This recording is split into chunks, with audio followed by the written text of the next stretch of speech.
सबको नमस्कार।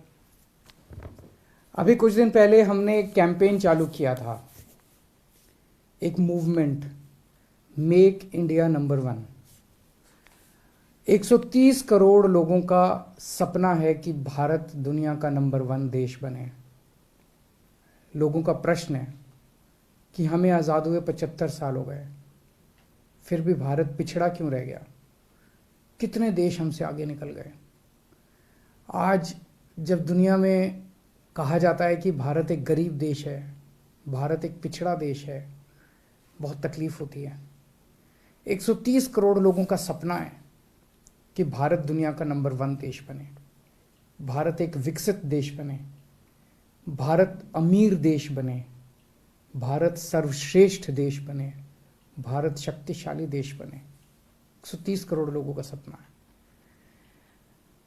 75 साल में इनके भरोसे आज भारत, इन्हीं लोगों की वजह से, इन्हीं पार्टियों, इन्हीं नेताओं की वजह से भारत पिछड़ा रह गया। और अगर इनके भरोसे छोड़ दिया तो अगले 75 साल और भारत पिछड़ा ही रह जाएगा। अब 130 करोड़ लोगों को साथ आना पड़ेगा, 130 करोड़ लोगों का अलायंस करना पड़ेगा, 130 करोड़ लोगों को एक टीम की तरह, एक परिवार की तरह हम सब लोगों को मिलकर मेहनत करनी पड़ेगी। और अगर 130 करोड़ लोग मिल जाएं तो भारत को दुनिया का नंबर 1 देश बनाने से कोई नहीं रोक सकता। यही हासिल करने के लिए मैंने ऐलान किया था कि मैं पूरे देश की यात्रा करूंगा। मैं हर राज्य में जाऊंगा, लोगों से मिलूंगा और लोगों को इस मूवमेंट से, इस आंदोलन से, इस कैंपेन से जोड़ने की कोशिश करूंगा। कल मैं इसकी शुरुआत कर रहा हूं। सबसे पहले मैं अपने जन्म स्थान पे जा रहा हूं, हरियाणा में, हिसार में।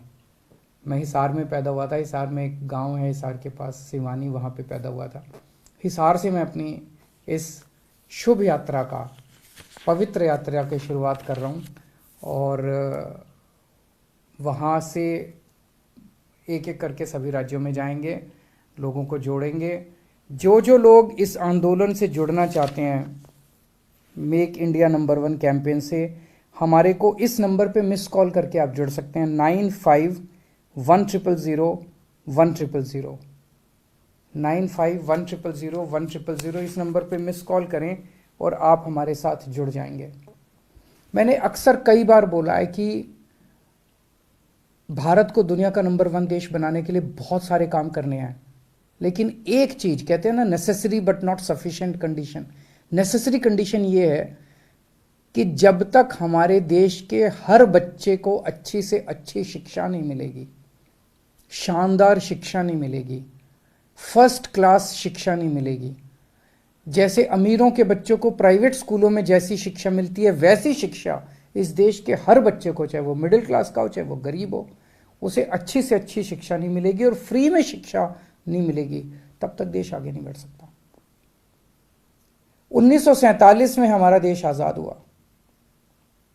उसके बाद से हमने कई इलाकों में, एक क्षेत्रों में तरक्की तो की है, लेकिन एक जो सबसे बड़ी गलती रह गई देश आज़ाद होने के टाइम पे, जैसे ही देश आज़ाद हुआ था, हमें सबसे पहला काम ये करना था, गांव-गांव के अंदर शानदार सरकारी स्कूल बनाने चाहिए थे।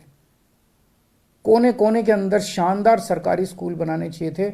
अगर हम उस टाइम ये काम कर जाते, आज भारत के लोग जो हैं वो शिक्षित होते, और एक शिक्षित अगर पूरा देश होता, सारे बच्चों को अच्छी शिक्षा मिली होती, हमारा देश गरीब देश नहीं होता।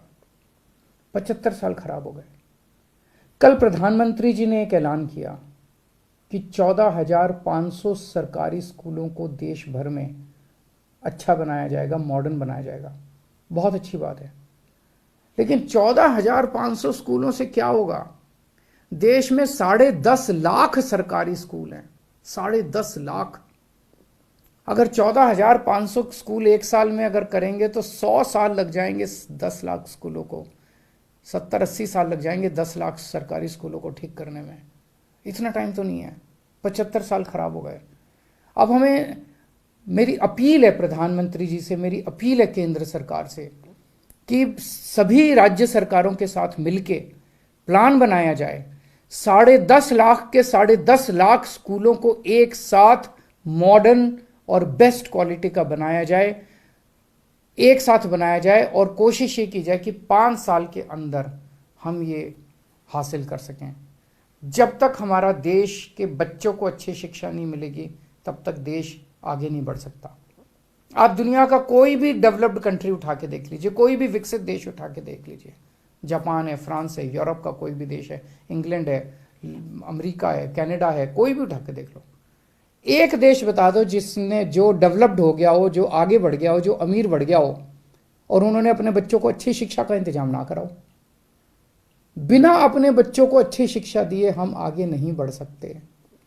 तो 14,500 स्कूल तो एक तरह से समुद्र में बूंद की तरह के हैं। 10.5 लाख सरकारी स्कूल है, इनको सबको एक साथ 5 साल के अंदर ठीक करना है अपने को। नमस्कार।